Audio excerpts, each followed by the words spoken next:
versus matchup. It's gonna be fucking amazing. I'm probably a bit fucking late on this, but you know what? I came up with a God of War and DMC fucking matchup, ladies and gentlemen, and it's the fucking best one I could come up with.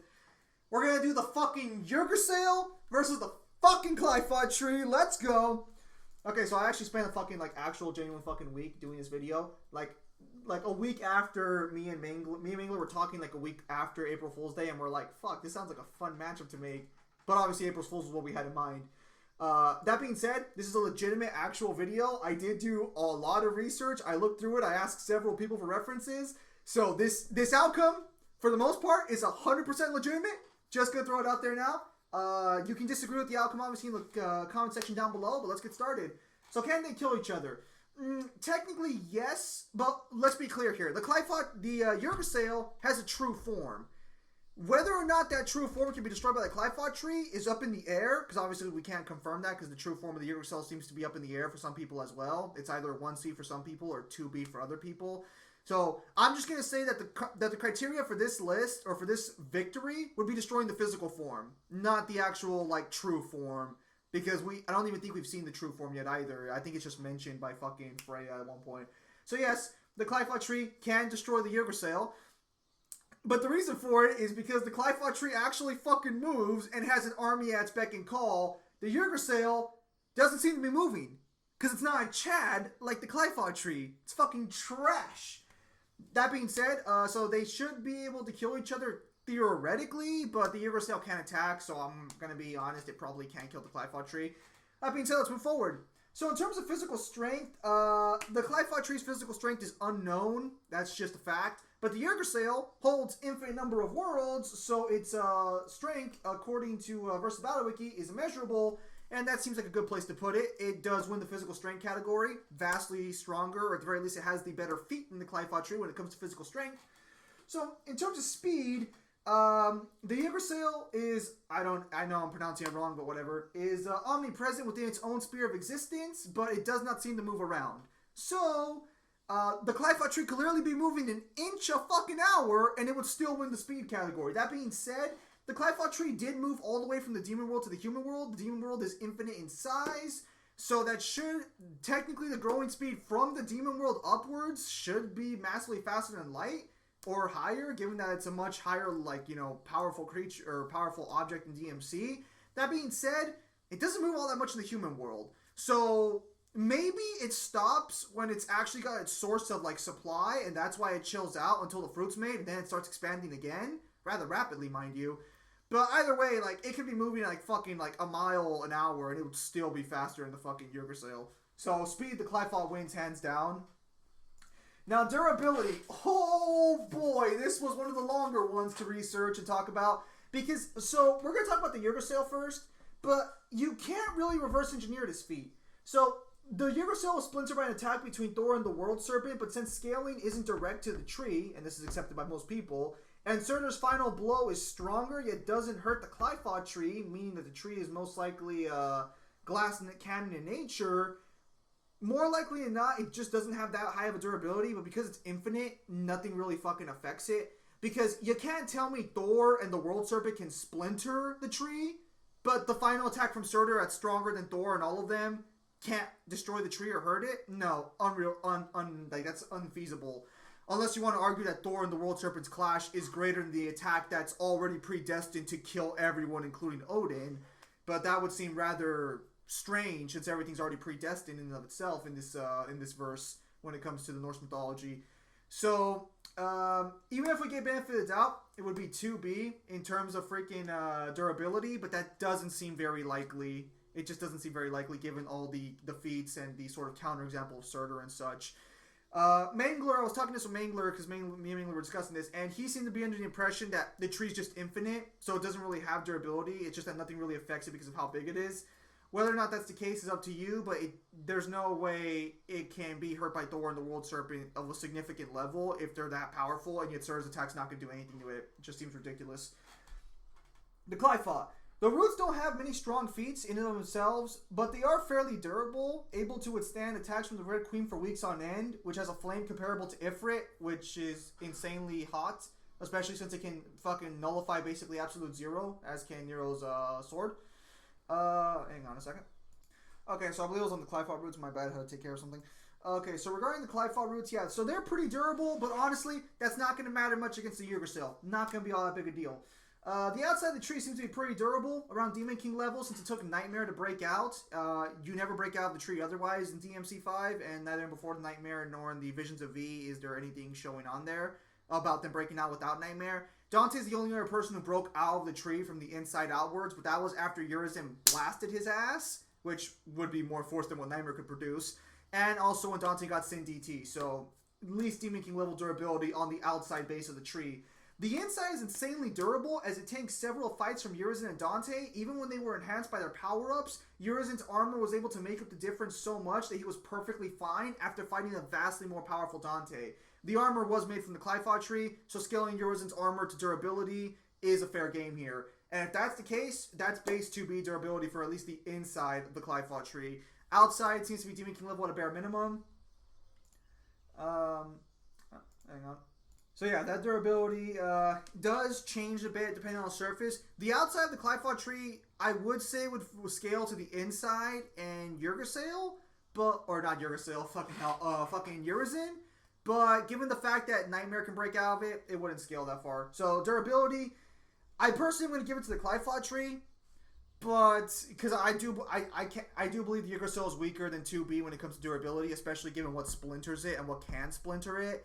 But this one, either bare minimum Clive-Fought would be 2B on the inside, bare minimum, not including fucking other things involved. Outside, so even if like let's say if the Clive-Fought tree hits the Yggdrasil, even if it would like shatter the outside of the Clive-Fought tree, the inside would still be stable and still be able to push forward. Yes, I'm hoping you guys got an image in your head there. That would be amazing. So, in terms of raw power / attack potency, obviously, a bit up in the air here. But this is where we gotta mention the fruit, because the Clive-Fought tree is gonna come with the fruit in this matchup, since, you know, that's only fair, given that the Clive-Fought tree only grows to create the fruit. Clive-Fought, outside at least 2C, again, given the Demon King statement, or given the Demon King scaling. Inside would be at least 2B in terms of raw power, you know, attack potency, although it is only gonna be physical. The fruit is at least 2B, and the fruit right there, mwah, fucking victory. No, all joking aside though, but the fruit would be at least 2B. While we don't know if the fruit can attack people directly, it does have a will of its own and can use its power on its own. Whether or not that can be offensive, that's up in the air. Yggdrasil, 2B but as of right now, there are no attacks given to Yggdrasil. Now, I will get into a section later, and I will explain our reasoning why later for something, but I think you guys already have like an idea in your head about what I'm going to say, and criticism you guys might have, so I'll address that. Now, unfortunately, the Clive-Fought tree does not have a versus battle wiki page, so powers and abilities, me and Mangler try to like think to ourselves, like, alright, what's everything the Clive-Fought tree did, more or less. So this is all we came up with. If you guys have other ideas, feel free to share them. Oh, fuck me, I just thought of another one right now. Okay, so Clive-Fought tree summons demons to defend itself and and just summons demons in general. Can give life to presumably anything. Was the source of all life, which includes the god of space and time, but that's more of a scaling feat. But it can also merge two worlds, as it can merge the demon world and the human world together, similar to how Argosax did, or at the very least, its breach allows the other world to enter another world. And I'm trying to think if there's anything else here, because summoning demons at full power is already there as well, so I guess, yeah, summon as well. The fruit. Conceptual manipulation, creation, empowerment, stated by years in the Japanese version that create everything, with the direct quote being, after all, everything is nothing more than an illusion created by this fruit. So, that's about it there. I guess dimensional creation as well, but I feel like that could just fall under creation as well, but yeah.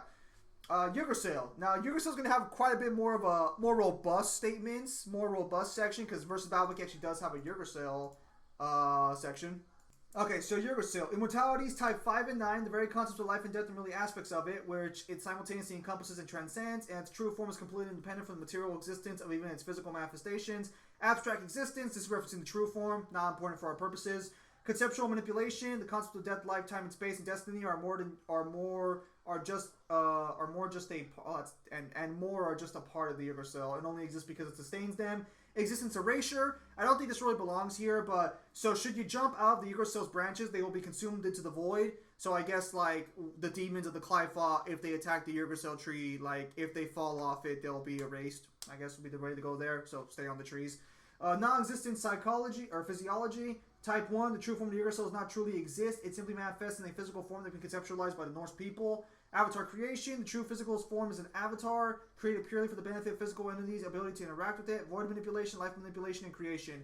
I have no clue where the fuck void manipulation comes from. I'm gonna be honest here. I asked people around, no one gave me an answer, so I guess no one really knows where the fuck void manipulation comes from. Weapons, because yes, at least one of these trees brings weapons with it. Green Impusa, Red Impusa, all the Impusas in general, Queen Impusa, every Judica, Kana, except for Kana, but the other Judicas can summon the Kana directly, so that's fair. Nidhogg, Clyfot Roots, and Gilgamesh. Nidhogg's a bit weird there, but let me explain. Okay. So, the Yggdrasil has no weapons. Now, I know someone might argue, shouldn't the Norse pantheon be counted under the weapons of the Yggdrasil, since, you know, they live on the tree? No, and the reason why is their purpose is not to sustain, or they are not intimately linked to the tree in the source of their own existence. You could argue that, well, they all live on the tree is the source of everything, so shouldn't that, you know, count? No. The Impusas are directly only purpose is to work with the tree as like sort of like worker ants to a fucking beehive almost, to get blood and shit. So that's why the Impusas are here. The Judicas are here because 2 of the 3 Judicas are directly connected with Clyfot roots and Clyfot like shit attached to them. That's like the fucking weird vines going around them, if I remember correctly. If I'm wrong there, that's fair. You can go ahead and, if someone can confirm that. I remember doing the research that was there, but I could have been mistaken. Clyfot roots is fair. It obviously makes sense. Gilgamesh directly is because obviously it's the boss with the Clyfot roots attached to it, but Gilgamesh is something we'll talk about as we get to the verdict here. Items, Clyfot root fruits for the Clyfot tree. As far as I know, the Yggdrasil possesses no items in and of itself. Transformations, blood will make the tree stronger, and the Yggdrasil has a true form, but that's not really going to be a variable here. So, what's the verdict? Who wins, who loses, why, and what are some sort of, side discussions here, side options worth mentioning? So obviously, who wins or loses. Again, strictly referring to the physical forms here, I'm going to have to give this edge to the Clyfot tree, mainly because not only does it fucking move, but it also actually has an army to attack the Yggdrasil with, and demons are 4th dimensional, or by default, since they can use time like as a resource. Time's not like an abstract dimension, normal demons, even in general. DMC lore kind of confirms this when you go over everything. But again, even if you want to argue that, the tree itself would be able to, attack the Yggdrasil directly by... I say attack the Yggdrasil directly, but just kind of like fucking push itself against the fucking tree. Okay. All seriousness for a minute. Okay, or continuing on here. Now, obviously the biggest question on the table is, could the actual creatures of the Clyfot tree hurt the Yggdrasil? It really depends, man. We don't have any real solid durability feats for the Yggdrasil tree outside of the one clash. But that clash can't be that powerful given the fact... Okay, so the clash doesn't even scale directly to the fucking tree. So if they're not as powerful as the physical form of the tree, and they can hurt the fucking tree, the tree's durability cannot scale to where its full fucking tier should be. That just makes fucking sense. Especially if fucking Ifrit's fucking Surta's attack that kills them ain't gonna do shit to the tree. Just doesn't make sense to scale it that high. So it's probably a lot weaker in terms of scaling. And if it is, that gives the Clyfot tree more benefit of the doubt. But... Let's say it is 2B. Here's the thing on the table. See, all the Clyfot tree has to do is splinter the world tree and get the splinters. Because the Clyfot tree can empower inanimate objects and give it life, and then it will attack the fucking Yggdrasil. So let's say the Clyfot tree pushes it, gets one splinter off. Okay, that one splinter now becomes part of the Clyfot tree, becomes alive, and now attacks the Yggdrasil. And that splinter will be able to hurt the Yggdrasil tree, and that will give the fucking Clyfot tree more pieces to turn into creatures that will then attack the Yggdrasil, and it will just continuously keep attacking it and destroying it at a faster rate. So, the Clyfot tree just got every advantage on the table here for now, based on what we know of the Yggdrasil. Now, that's not including the idea that one of the minor demons just eats the fucking fruit, which would give it enough power, especially if we go off DMC5's fruit, to hurt the Yggdrasil itself, which would, again, just fuel the Clyfot trees more weapons and give it more creatures, and thus just allow the Clyfot tree to just continuously keep attacking the Yggdrasil tree. Unfortunately, the Yggdrasil just doesn't really have any ways to fight back. Again, you could argue that, wouldn't they fucking, wouldn't the Norse god step in? again, we're strictly using things that the trees themselves either are intimately linked with directly or continuously use. Again, you could argue that because, it is the source of all life and shit, that, oh, well, then it's going to obviously be intimately linked to the Norse gods and stuff. But obviously, there's a difference between living on something and being directly, intimately connected to its existence and, like, being the source of it. So, at the end of the day, I'm going to have to give this one to the Clyfod tree. Mainly because, again, it has more variations of attacking, and I don't think the Yggdrasil is 2B in terms of durability. I think that doesn't make fucking sense. The only other argument you can make is like, oh, the Yggdrasil is infinite, so the demons are never going to be able to actually, like, destroy it. Infinite spaces and infinite things are not a strange thing to a demon in the slightest. They're actually pretty common, especially if you look into the lore of DMC. Demon World is infinite. Nightmare can destroy the Demon World, so that's already a demon who could destroy an infinite fucking thing. And Nightmare would be weaker than anyone who eats the fucking fruit. If the fruit truly did create everything as fucking Urizen claims, that would include the infinite demon world, again, so nothing strange there. Sparta easily defeated an army of infinite demons, but, and that's confirmed in the DMC2 novel, but, Sparta, so obviously we're going with the super fucking highball there.